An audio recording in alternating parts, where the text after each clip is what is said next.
Okay, welcome everybody. Nice to see you all here on a Tuesday night. Can everybody hear me okay? We're all good. Um, very briefly before we start, I just want to let you know my name is Nathan Whitlock. I'm the program coordinator for professional book publishing. I wanted to let you know that we are recording this session, and the hope and the plan is to make this recording available to anybody who wanted to be here, couldn't make it because of work schedule. So any interested applicants, if you don't want to appear on the recording, totally okay. Just turn off your camera. Totally fine. There'll be a chance to ask questions. You can do that in the chat a little later on. But again, just to let you know, we are recording this and we are hoping to make it available to anyone who wants to find out about the program. Before we get started, though, I want to bring Adriana in from Humber to do a quick land acknowledgement. Adri. Okay, thank you. Thank you everyone for joining us. Good evening, and thank you so much for being here with us. Um, I want to start with a land acknowledgement this session, and since we're gathered here virtually from many territories, if you know the traditional inhabitants of the land you occupy, please feel free to share them in the chat. If you don't know, I do invite you to find them out. I also invite each one of us to use the acknowledgement as an opportunity to reflect on the land where we are situated. How can we move from merely acknowledging the land we're being to being in relationship with it? How can we make space for and honor Indigenous voices and perspectives? Humber College, Humber Polytechnic, is located within the traditional and treaty lands of the Mississaugas of the Credit, known as the Dobigok, the place of the elders in Michisagic language.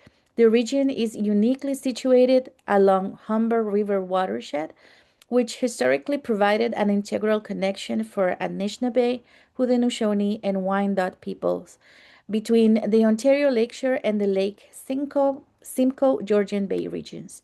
Now home to people of numerous nations, Etobicoke continues to provide a vital source of interconnection for all. So, leaving the session again with Nathan, and thank you so much for joining. Thanks, Adri. Appreciate that. Welcome all. Again, my name is Nathan Whitlock. I am the program coordinator for the professional book publishing program, which up until this year was known as the creative book publishing program. So when we start introducing our grads that we have here tonight, they know it as the creative book publishing program.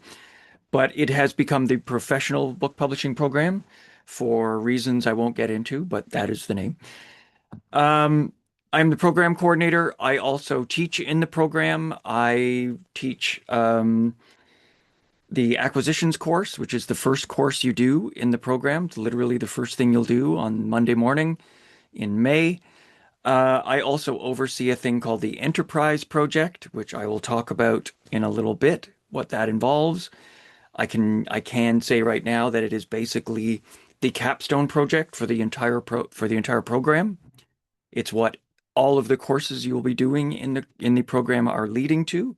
Everything feeds into the enterprise project. Um, I've been teaching at Humber for more than 10 years, about 12 years now.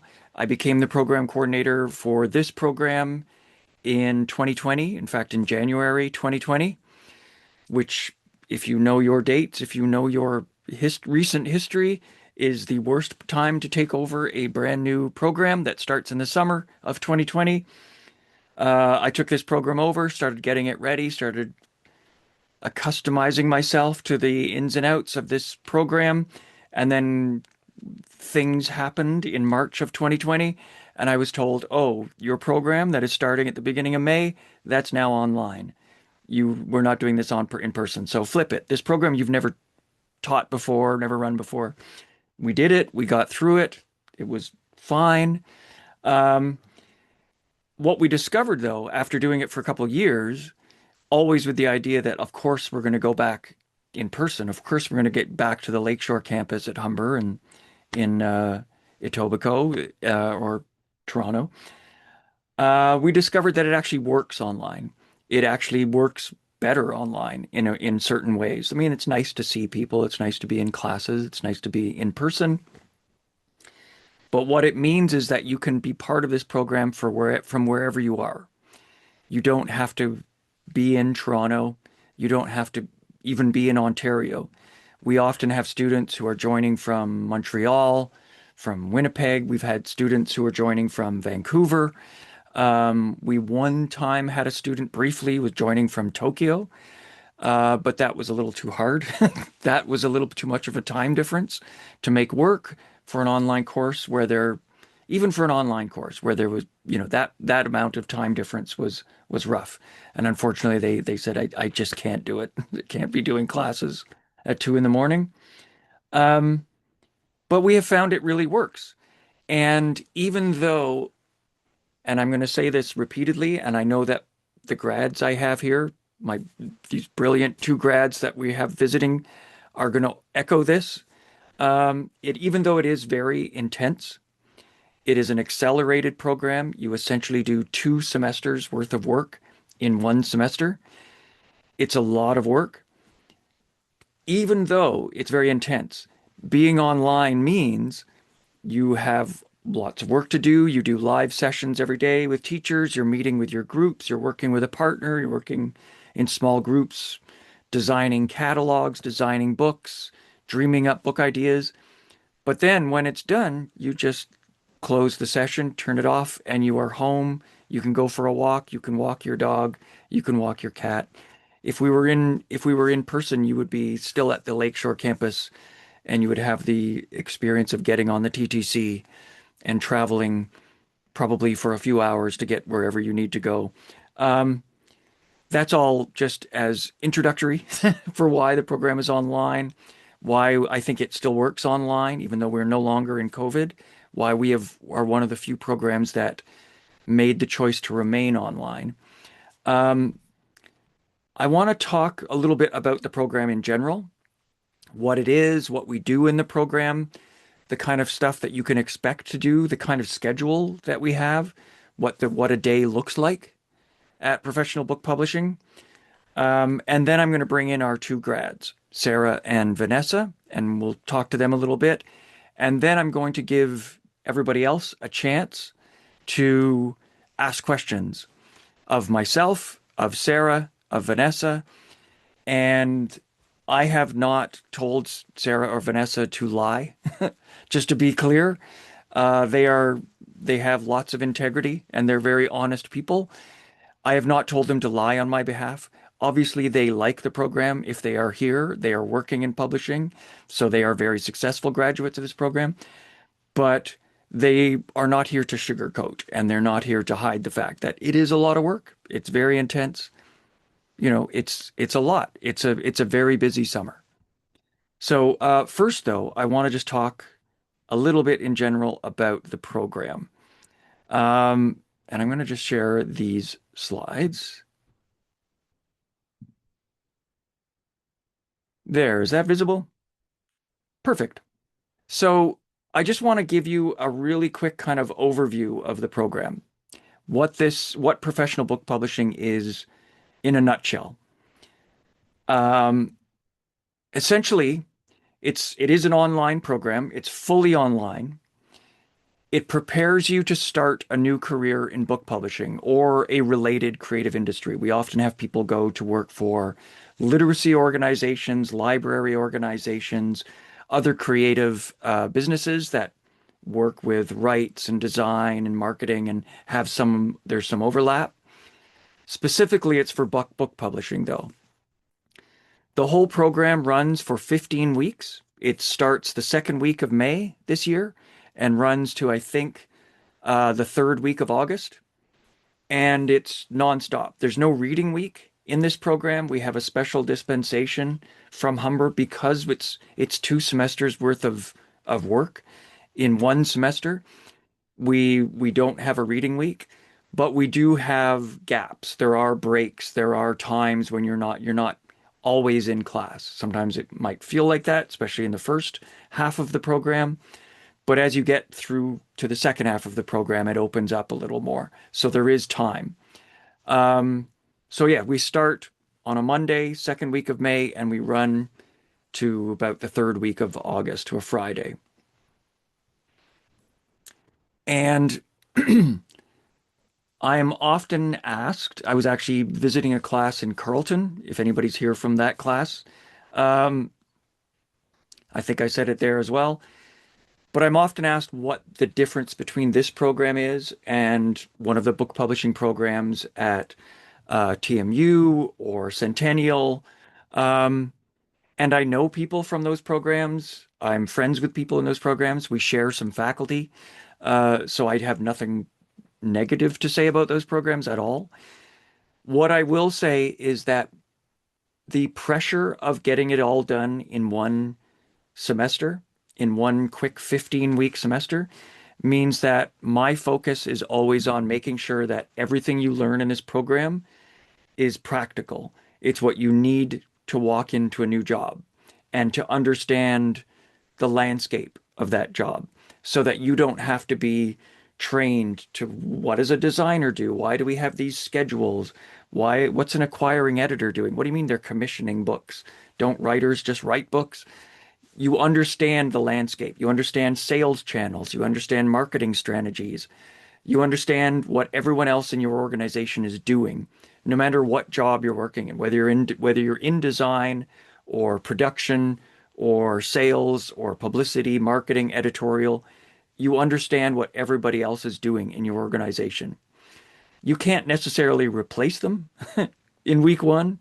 That's not what we do. It takes a little more than 15 weeks to replace somebody, to walk into somebody's like senior level job. But you can walk into an entry level job and you don't need to be explained. No one needs to hold your hand about how this process works. In fact, we've had at least one student come into do this program after they got a job at Penguin Random House Canada. They were already working in publishing, and they came and did this program specifically because they were coming from a law background, and they found they were sitting in meetings and they had no idea what anybody was talking about. There were all these terms being used, and they were like, I don't know what that means. What is that? So they did this program. They're like, oh, now I get it. And then they were able to walk back to their program and like back into their job and like, I understand what everybody else is doing now, not just my little zone of interest. So everything you learn in this program is very practical. There's not a lot of theory. You're doing things. You're doing things that you will be doing in your first job. And what really helps with that is that I am the only full-time professor from Humber who is in the program, and I have connections to publishing. I'm a writer myself. I publish books. I edit. I do freelance editing. I know a lot of publishing people, but I am the only Humber professor. Everybody else who's on faculty is an active industry professional. Their day job is working in publishing, which has at least two big advantages for this program. One is it really does keep all of the learning very current and relevant, and means that they're only going to teach you what they do in their job every day. They're not going to spend a lot of time teaching you what people used to do 25 years ago. They're going to say, this is the way it works. This is my job. The second big advantage of that is having these people actually be working in publishing is literally just by being in class, just by showing up and talking and asking questions and engaging with the faculty, you are building a professional network. You are already meeting people working in the industry you want to work in. And in some cases, you're literally meeting people that you will soon be your coworkers. I think in both cases of our grads, that is the case. You are literally sometimes you may even be talking to people who will soon be doing job interviews with you, which is a very strange situation, but it happens. It's not a giant industry. In most cases, everybody kind of knows everybody a little bit, runs into people. It's not that hard to build a network within this industry. And just by being in class, just by speaking up, just by being engaged and curious, you're building your professional network. And I say that because also the question I get is, how do you do this in online? Most online programs are kind of isolated. You're just on your own. You're handed a bunch of material and you're like, go off and do it. And then maybe like an AI bot marks it, or a TA or someone like checks it off that you did it. That's not what this program is. This program is very engaged. You're meeting your faculty every day. There's live sessions almost every day, um, with some significant exceptions, but you are meeting people. And then on top of that, there are guests coming in all the time. So you're meeting editors and agents and rights people and salespeople and marketing people. You're meeting them all the time. And you are again building that network. These are the people you're going to encounter when you go out to find a job in this industry. So I always try to emphasize that because it's one semester and it's online, we don't have time to mess around. We're just teaching you what you need to know to walk in on day one and feel completely comfortable. It's also nice, in contrast to the other publishing programs, you start that second week of May, you're done the third week of August, and you're done. You can walk into a job on the Monday after the program is over. And some people do. Some people are already doing job interviews while the program is still going. So you can literally walk into your first job on Monday. These are all the courses you do in the program. And it looks like a lot. And it is a lot. Um, they are broken up into groups. Essentially, there's a group of somewhat more introductory courses: acquisitions, marketing, sales and retail, editorial, and careers. And you do all those in the first 6 or 7 weeks of the program. And then in around mid-June, you start to transition to the second bunch of courses that are a little more technical. Uh, I won't say less fun, but I will say they are more technical. They're a little more, there's actual spreadsheets involved. Uh, you transition to that batch of courses.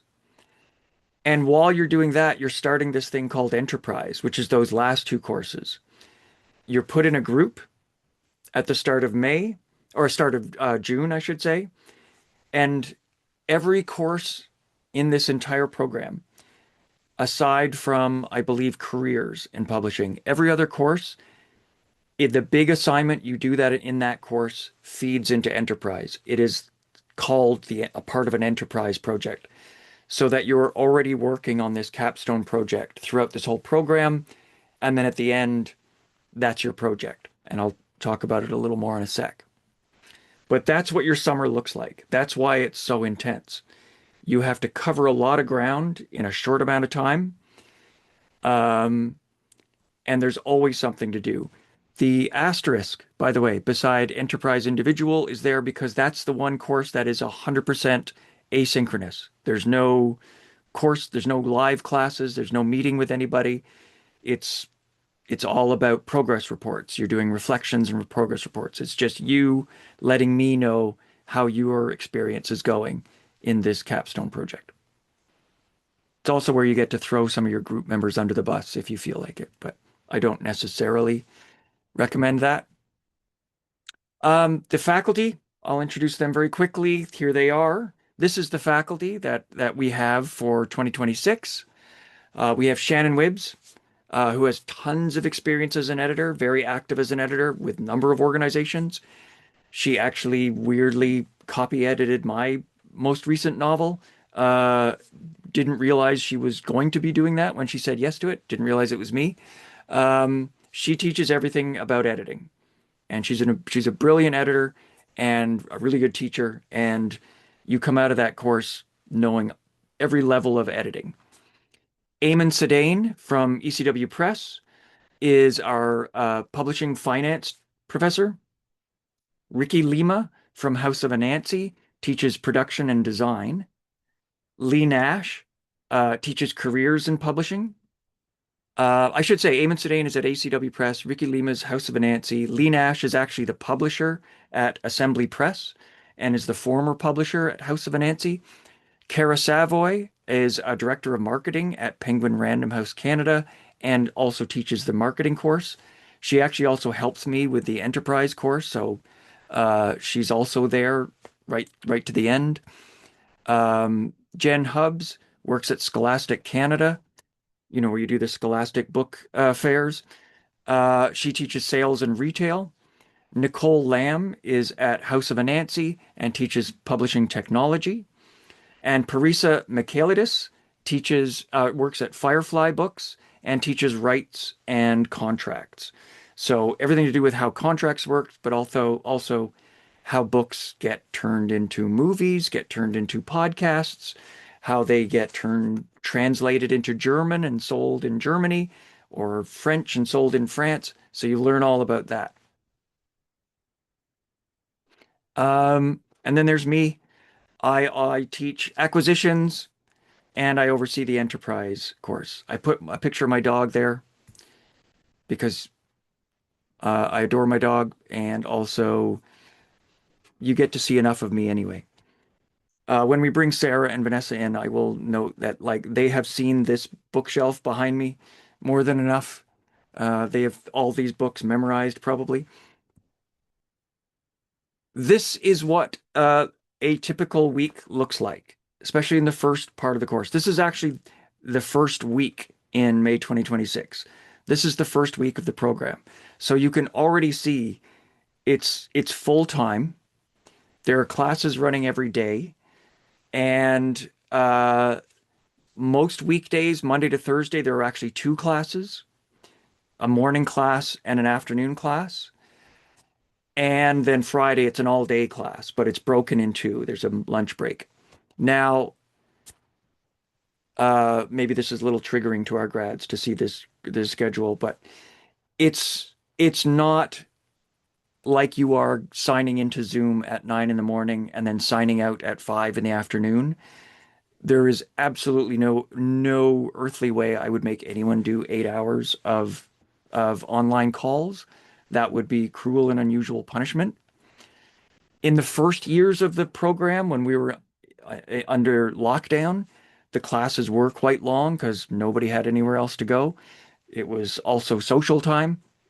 Where else would we need to? No one had jobs, no one had lives. Um, Now we've tried to open it up. Every year we open it up a little bit more and we build in more asynchronous time. We build in more gaps. We build in more breaks. Um, a typical class, for the most part, will look more like this.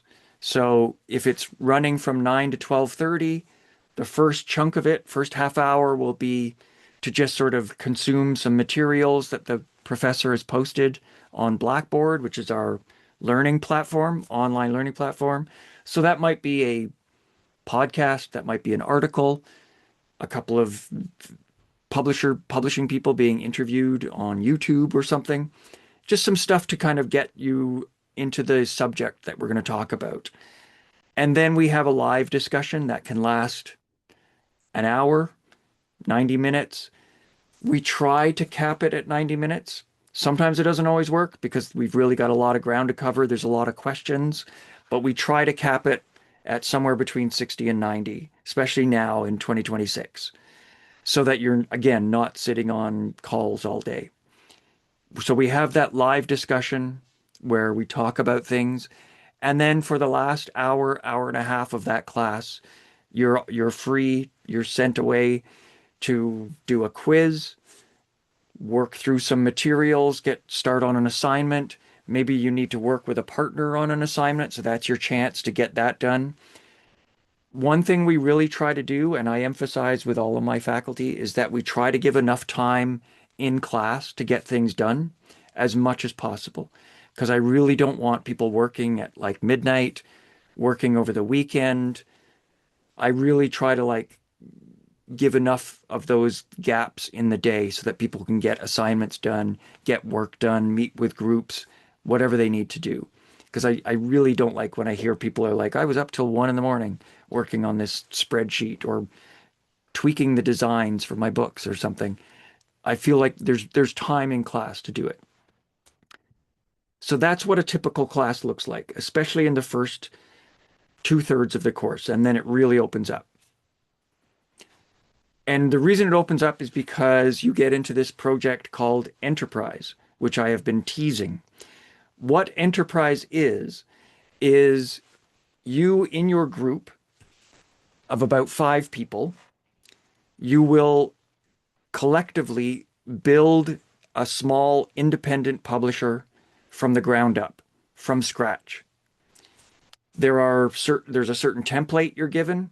You are in your, I believe, your 3rd year of operation. You already have books published, and you are about to present a front list for the fall, for the coming fall after the summer, which means you and your group have to dream up 8 books that you've already published and then 4 new books that you're about to publish, which also means you have to decide what kind of publisher are you? Do you publish queer fantasy? Is that your focus? Are you horror? Are you travel? Are you nonfiction? Are you history? Are you more general interest? Are you uh, avant-garde poetry? Like whatever it is that you can all collectively agree is your focus, then you have to dream up books that fit that focus. And not only do that, then you have to create covers for those books. And you have to create ad copy, marketing copy, create marketing plans where how are you going to market all of those books? What kind of readers are you going to uh, get them in the hands of? What sales channels? Where are these books going? Then you have to sell some rights. You have to sell rights to those books, translation rights, TV rights, film rights. You have to create a catalog and you have to create budgets for all those books. You have to show that you are financially responsible. You know how to go into this, whatever it is, 3rd year of operation, and you know that your company's not going to go under because you're spending money and you have no idea what the finances mean. So it's a lot of work. It's an enormous amount of creativity because you are building this entire operation from scratch. You are dreaming up books that don't exist. Every team comes up with 12 books that don't exist, and they all have real authors. You're connecting them with real Canadian authors, which is part of the fun. Sometimes not even authors that have published anything. You're finding like a scientist is going to now write a book about dinosaurs or something. You get to come up with all that. And then on the last day of the program, the last Friday, that is Enterprise Day. You and your team will present your project, your company, to an outside jury. I bring in 3 people, 3 publishing professionals, who will now sit and watch you present, almost like Dragon's Den style or American Idol. They will watch you present for about 45 minutes, and then they get about 10 or 15 minutes to give their professional feedback. Like, I liked this. This wasn't very realistic. I love that idea. Um, Last year, I can show you the jury from last year. We had Suzanne Alexander, who was the publisher at Goose Lane Editions. We had Kaylee Brightside, who is a senior publicist at Simon and Schuster Canada, and Jordan Martinez, who is an associate director of sales, also at Simon and Schuster Canada. The fun part about this jury and most of the juries, which kind of tells you the history of this program, the success of this program, Suzanne Alexander currently works with a graduate at Goose Lane of the program. Kaylee Brightside is a graduate of the program, I believe from Vanessa's year. Is that correct? Yes. Um, and Jordan Martinez is also a graduate of the program from when it was in person before my time. So 2 graduates of the program and 1 person who works with a graduate. That seems to often be the case that I will reach out to people and Sometimes they will be like, "Oh yeah, yeah, I graduated from that program in like 2017. Would love to do that. I remember Enterprise." Um, so it's a lot of fun. But this was the jury for last year, and they are responsible for part of your mark, your final mark. They will actually mark this thing mark your project out of 100. And I like to bring those outside people in because again, those are the people you're going to be meeting, going to be encountering, going to be engaging with in the real world. And I want to keep everything in this program as real world and as real as possible, non-theoretical. Um, if you're wondering how you succeed in this program, and when I bring in our grads in a minute, they will tell me if I'm way off base or if this is about right. I always say to the students on orientation day, I say, forget about marks. Don't stress about marks. As long as you are here and you are engaged and you're getting the work done and you are curious, you're going to get a good mark. There's been more than one year where everybody who graduated was on the dean's list. It's just the nature of this program that everybody does well because there's a lot of group work and the groups are all smart and they help each other. Um, and also, I really feel like we're here to get you into a position where you can walk into a publishing job. We're not here to trip you up or fail you or anything like that. We're more like personal trainers. So if you can't do a squat the first time, we don't say you fail, get out of here. We say, let's try it again. Try to do it this way this time. Maybe we often let people work through that. And if there's any confusion, we let them try again. We really want people to learn this stuff. So I tell students to focus on learning the skills. Don't worry about the marks. The marks will be fine. I always ask people to ask a lot of questions um, because it is online. I have a tendency to talk a lot, as my grads will attest. It's already been half an hour. I'm going to bring them in. I promise. Sarah, Vanessa, I promise. I tell people to ask a lot of questions. That's how you know, that's how you get to know. You're probably asking on behalf of the rest of your class, but also that's how you get to know the faculty, and that's how the faculty gets to know you and gets to know the level of engagement. It also just makes the class more interesting if you participate and throw in your own ideas, which is great. Take every opportunity to collaborate and network. There's a lot of opportunities in this program to work with partners, work in small groups, and then enterprise, you're in a larger group. Um, there are a lot of years where the graduates have gone on to create like their own little book clubs, their own little kind of semi-permanent networks. I will sometimes go to events, book like in-person book events, and I will run into like little clusters of graduates from various years. And I get the fun thing of like in introducing 2023 graduates to 2024 graduates. And then there's some 2025 graduates over here, and they all don't know each other, but now they do. It's a small industry. Um, and then just as a simpler thing, like we provide a lot more resources than we actually cover in those classes.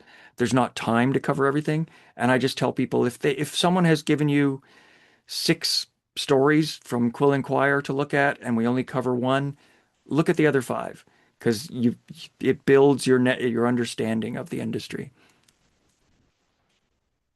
Um, very quickly, after you graduate, after you walk out of the program, the third week of August, there are still resources. There are still ways we all stay connected. One is that I run a private LinkedIn group for graduates, for current students, and for faculty. So we have about 80 or 90 members in there now, and we share job opportunities, any big successes, although I find the graduates are too shy to toot their own horn unless I really push them to. But specifically, a lot of job opportunities. And faculty will throw things in there from their own companies. They'll be like, "Oh, things are opening up at Simon and Schuster, or things are opening up at Penguin." And what I love is when someone will post a job opportunity, as I did recently for Simon and Schuster, Canada, and a graduate will jump in and say, "I'm not on the hiring team for this, but if you have any questions, let me know because I work at Simon and Schuster." So you literally already know people in these companies because they're in the same program as you. The other thing that we have in this program is a mentorship. It is free, it is voluntary, and I connect you if you are in good standing in the program, like you are showing up, you're asking questions, you're getting things done. I will connect you with somebody in the industry, and that lasts for a year. And generally, what it looks like is, minimum like, oh, maybe a Zoom call a month where you can just chat about your job search, how things are going, just basically unload if you want. Like it's not going well, or this person didn't, I wanted to get a job at Harlequin, but they didn't call me back. What's going on there? It's just someone that you can it's an insider in the industry that you can talk to. They're not there to like proofread your resume or anything, but they're there to give you just kind of overall advice like, don't worry, they're always slow to call back, or this is a good place to work. You should definitely contact like the editor there because they often have opportunities. It lasts for a year, and again, it's free. So I encourage graduates to take this opportunity. Um, and it's a way that we stay connected with you, even though you are done, you're out of the program. That's my presentation.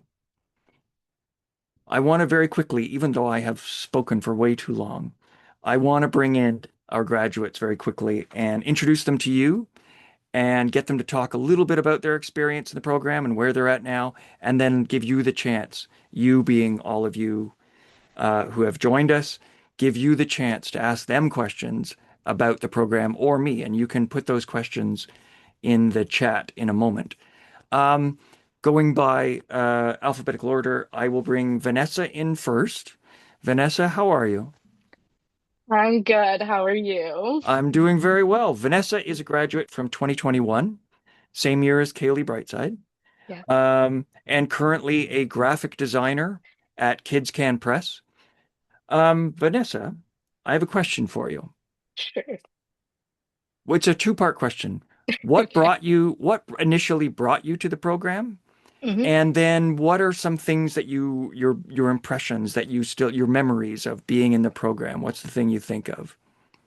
Yeah, so I did a double major in English and professional writing communications in university. So after that, I was just kind of looking for something to apply that to. And in my professional writing program, it was a lot of technical writing as well as creative writing. And we also focused a lot on editorial. So that kind of got the ball rolling to kind of understand book publishing a little bit better.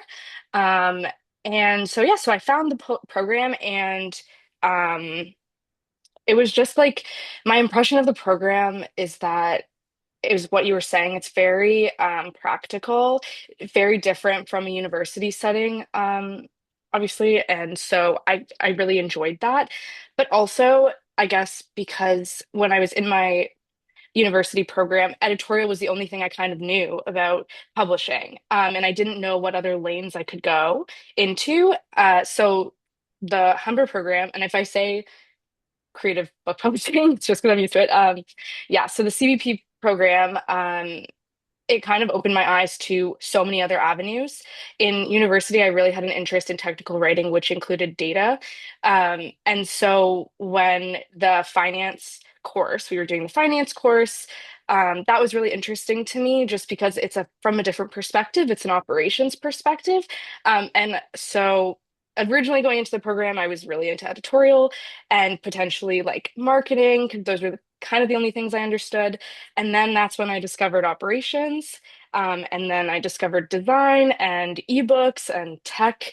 And that was really interesting. And that's kind of where it led me into my career. So out of the program, I was able to get an internship at Kobo, doing content QA on ebooks. Which is basically like any ebooks that came in, if there was any issues with them, like displaying in the apps or anything, I would go into actually the XML file, which I will preface, I had never seen an XML file before the Humber program. So like when Nathan is saying like you really learn everything you need to know, you learn such practical skills. Like it's so true. And so yeah, so I was able to get that internship, and then from there, operations and digital assets coordinator position to opened up at Kids Can Press, which is where I currently am at. So I was able to take that because I had like an operations background at Kobo, but I also still really had the interest in design that came out of the Humber program. So this was kind of like marrying the two. And then just recently, I was able to get promoted to graphic designer, which in other terms is like a book designer. So yeah, That's excellent. yeah, I'm glad you mentioned also the publishing finance course because it's the one that most people dread when they're going yeah, into it. They're like, "Oh no, this is going to be math. I'm yeah, like a liberal arts person. What are you doing? There's yeah, going to be so much math." There's a bit of math, but yes, it's a lot of like preloaded spreadsheets. Like it's a lot of the work, the math stuff is done for you. It, exactly. it's more about like, you know, if you are if you are an avant-garde poetry publisher, great. Hmm. But how do you make the books balance at the end? Like then you can't give out $100,000 advances to avant-garde Yeah, poets because those books won't sell and then the place falls apart and those books go nowhere. So yeah, it's creative in that like it's supporting creativity. exactly. And like you're saying, I don't think I ever would have had an interest in operations and data management if I wasn't in a program or in an industry, I guess, that I'm like so excited about. So it also plays into that. Like I know it seems very daunting. You might really not be into finance at all. And again, like that's just one course.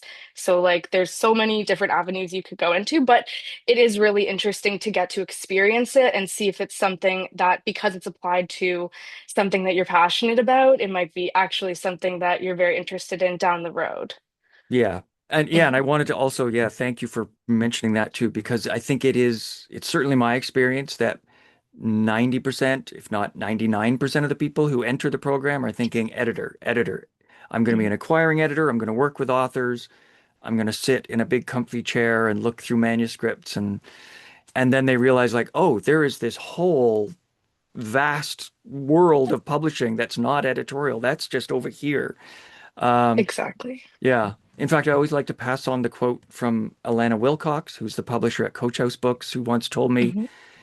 the actual sitting in a chair looking at manuscript stuff, she does that like on the weekend.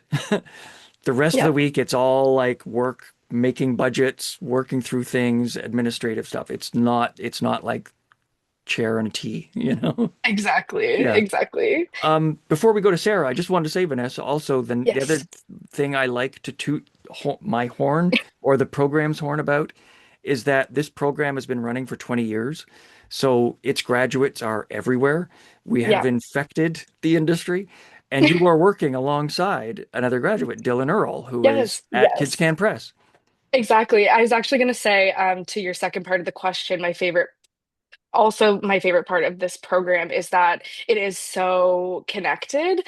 And like a lot of my classmates are now also out in the industry. Like, for example, Kaylee, who was on the panel, they were in my enterprise group, and we are still very close. We're really good friends, but now it's really nice because I know somebody at another publishing house, and it's the same with a few others from my graduating year as well. But it's like you said, like, I think I've known someone at Kobo who was a previous graduate. And my publisher at Kids Can Press. Naseem has been like she's spoken to our class when I was in the Yeah. class. It's very small world. My mentor was somebody who used to work at Kids Can Press, and I wasn't even like aware of it when I had shown her the job posting. Like it was very it's just a very great environment to like foster really good relationships, and that is one of my favorite positions and or my favorite things about the program. And I also like even just getting references from instructors that, like you've said, like you kind of create a relationship with. Like you really have to put yourself out there, but it's okay. Like it's Yes. not the worst. You'll Yeah. survive, and it honestly is very, very worth it to like have those connections. Yeah. Yeah. If you were in an enterprise group with Kaylee, that means you were one of the Teletubbies. Yes. Yes. Okay. Yes. I tell everyone about and I just saying that I called that group the Teletubbies because every year I get these progress reports from individuals, and almost always there's a point where they've been working so hard and the stress is getting to them. They start to like get a little crabby and they're like, this person didn't show up for a meeting and they didn't like Yeah. my designs and they were a little and but the Teletubby group was the one group that was like, we love everybody and we love our group and we're such good friends. And so I just started calling them Yeah. the Yeah. Teletubbies. Yes. And like four of us are still really good friends, and so There it's you it's go. great. Yeah. Yeah. Yes. All right. Thank you so much, Vanessa. I No want to bring worries. in Sarah. Sarah, welcome. Welcome back. Hello. Sarah, you are working now as the assistant to the publisher at ECW Press and Anik Press. Um, and as with Vanessa, I can sort of spoil the secret that the person you are the assistant to is a former faculty member. Used to be teaching. It was David Caron. Used to teach publishing finance in the program. Now it's Eamon, who you also work with. So again, there's that like walking out of a college degree or a college certificate program into a job with people that you were just working with or you were just Yeah. dealing with. Yeah, that was really good because they also understand that, they're there to teach as much as you're there to do the work. Some places I think really do take advantage of interns or of new grads. Oh, we can overwork them for not a lot of money, but the great thing about having that experience with other people who, know the program is that like, oh, you're really here like we're going to show you everything and you figure out where you fit and we'll Mm, slot you in there. So that was just like a really great experience, yeah. yeah. So I wanted to just to back up to ask you the same thing I asked Vanessa, which is what brought you to the program initially, and Mhm. then also what are your sort of memories of being in the program? And you're a 2024 graduate, so your memories are much A fresher. little pressure. Yeah. I never intended to work in books, in book publishing. I did my undergraduate degree at U of T in cinema studies. I graduated in 2019 from that, and I was all excited to go into the world of filmmaking. And then COVID happened, and the entire world shut down, and no one was making movies. And I was kind of we were all in those the throes of COVID, the bread making, the puzzle doing, and the reading, right? So I got back into reading after a long time because university just sort of sucked the joy of reading out of me because Hmm. I was doing all academic text, all textbooks. I don't have time to enjoy my reading. But I got back into that during COVID. And then in 2021, I started working at Chapters, which is like Indigo. And I really just reconnected with that love of reading I had as a kid. And I started, really thinking, okay, this is kind of neat. It's kind of like movie making, but on paper, right? It's like a very similar thing. And so I figured this was a great course. You do 4 or 5 months of it, and so it's not like you're committing to a 4-year program like you were at like university. You do this thing, you see if you like it, and I really ended up loving it. And then it just sort of snowballed from there, going to internships and jobs and stuff like that. And what I think I remember most about, I mean, I remember most of it about the program is how in depth it is into all kinds of areas that I never expected I'd have to even think about. When I started at the program, I was really into rights and contracts. I wanted to go into that sort of thing. And I'm sitting in, design course going, why do I need to learn typesetting? I'm never going to use typesetting. That's all I'm doing right now and I'm going, oh my God, Ricky taught me about flows and rivers and widows and orphans and all that kind of stuff. And I'm going, oh my gosh, I'm using all the things I learned, even though I didn't think I ever would. So the comprehensive nature, I think, is what really stuck with me the most. I'm glad to hear that. I'm glad to hear both of you not naming like, oh my God, the sitting on Teams calls all day or something like, or like week 12 burnout or something. Like I'm glad you're remembering the positive things Oh because yeah. it's very intense. It's a lot of work in a very short time. Um, I do often hear from grads and that in like November or December or even in the year following where they're like, yeah, I can't believe it's over. Like it was so much, it was my life for 3.5 months and then it just ended. Like what happened? It was very quick, but it felt like it was everything while you're in it. Um, I'm also wondering like, I want to ask you, and then I'm going to go back to Vanessa very quickly, and then we're going to start asking questions, getting people to ask questions. But very quickly, and I didn't really set you up for this, but for people who are coming into the program, Mhm. what's one piece of advice you would give to them that I didn't already share, like stay engaged and read the resources? Mhm. What's one piece of advice you would give to them to get the most out of the program? Oh, interesting. I would say to be as engaged with your favorite subject as your least favorite subject because Mm, all of it is equally important. I'm on the opposite end of Vanessa. I hate finance so much. I'm so bad at math. It's embarrassing. Like no one should ever let me do their finances. It's awful. I really like, the sales, the marketing and stuff. But down the road, you might end up in a job where it's like, oh, I'm doing the marketing thing. I really like I'm doing the editorial thing, but some other job is like offering you more money if you can figure out how to do a little bit of this finance thing or a little bit of this operations thing. You're going, oh, I know how to do that. This program taught me how to do that. So it's to really like it's gonna be hard because they're like everybody has things they like and things that they don't like. But if you can be engaged with that stuff you don't love as much, it will make all the difference for you down the road. that's excellent. And in fact, that mirrors a piece of advice that when we did this last year, that Zainab, who is also a graduate that you also work with, Mhm. said just take everything on, like learn everything. Don't throw anything away. Don't dismiss anything. Don't be like, well, I'm a designer, so I don't need sales, or I'm going to be a editor, so I don't need marketing. Just get it all in because it's all going to be useful. So that's perfect. Thank you. Vanessa, what would be Um, one piece of advice that you would give?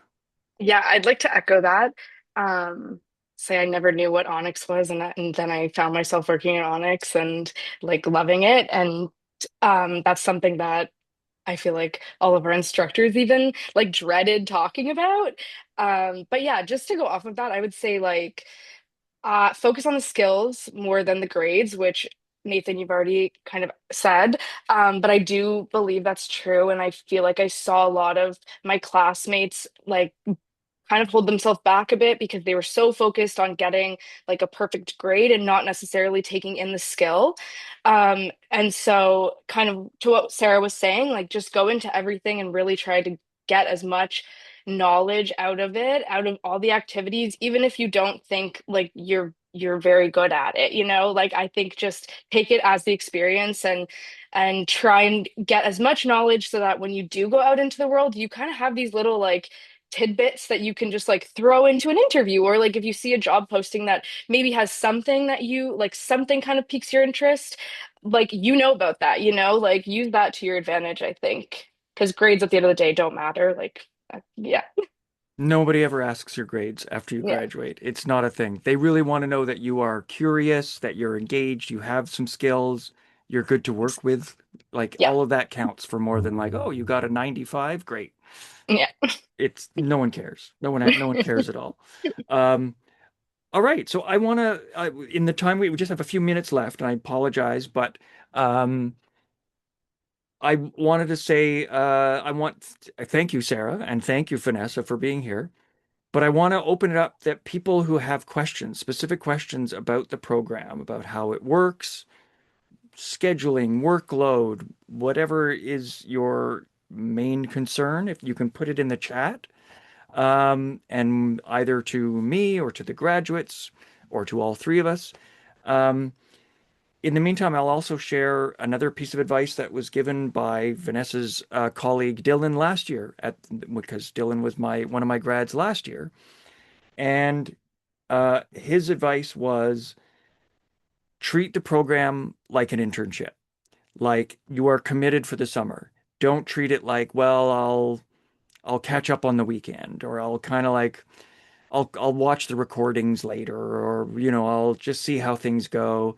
It's it's what you're doing for the summer, as if all that entails. Like there is downtime. There's time you can do obviously work part time. I would say um, but it's really important to commit to it for those 15 weeks to be as committed as engaged as possible. Okay, so we're getting some questions. Sounds like there's space for someone with a background in accounting. 100%.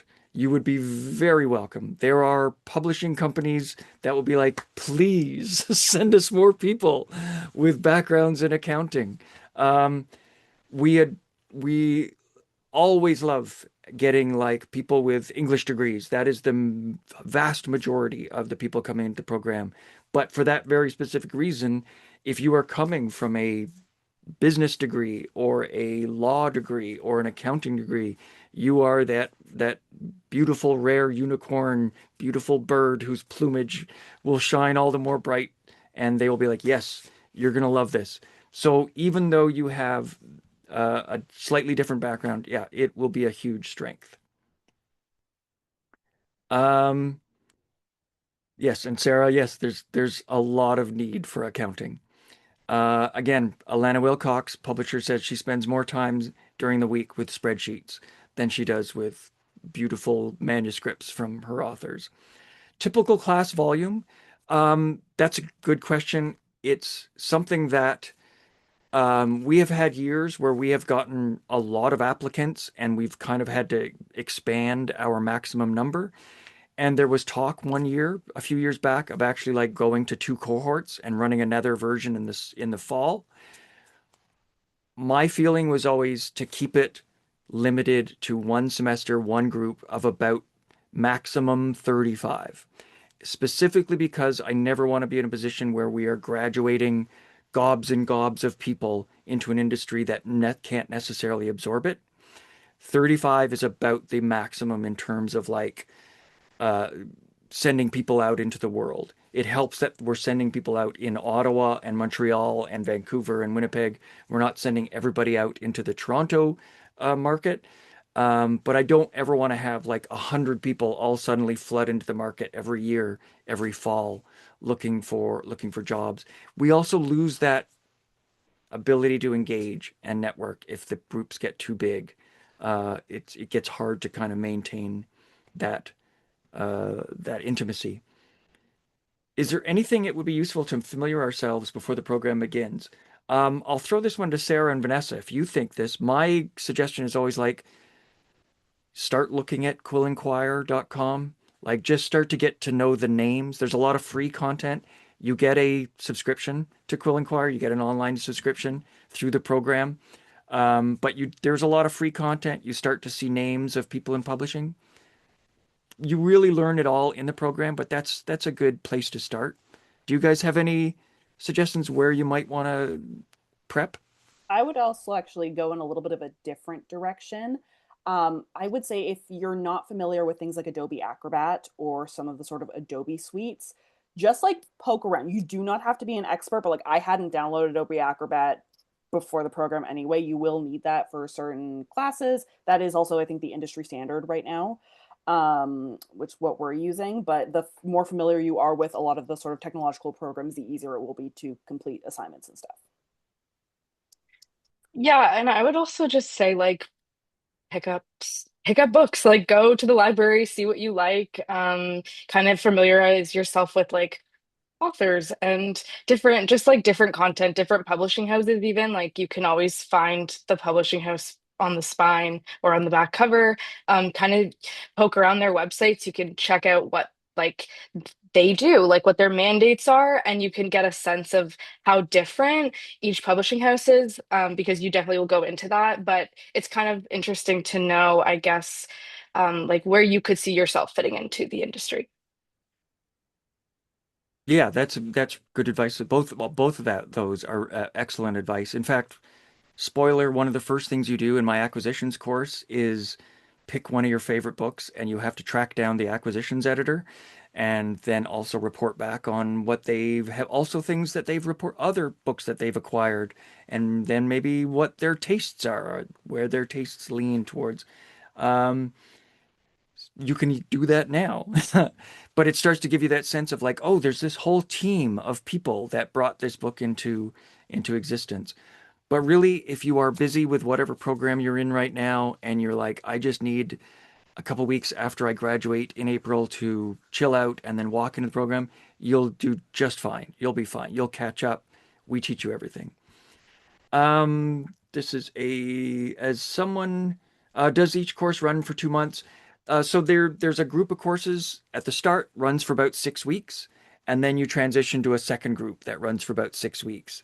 And that's sort of how it runs. And then the enterprise course kind of runs in the background starting in June and then runs to the end of the program. And then the last 2 weeks of the program are completely asynchronous. Like there are no classes, you're just working on the enterprise project in your groups. Doesn't mean you can go on vacation because there's actually a lot of work to do on that in those last 2 weeks, but it's a lot more open in those last few weeks. As someone who needs to be a working individual to be able to attend the program, is there advice you give me to balance my time and make the most of this program? We have had people doing full-time jobs while they're in the program. I really do advise against it because it's hard. It's just scheduling is hard. You can you can keep up.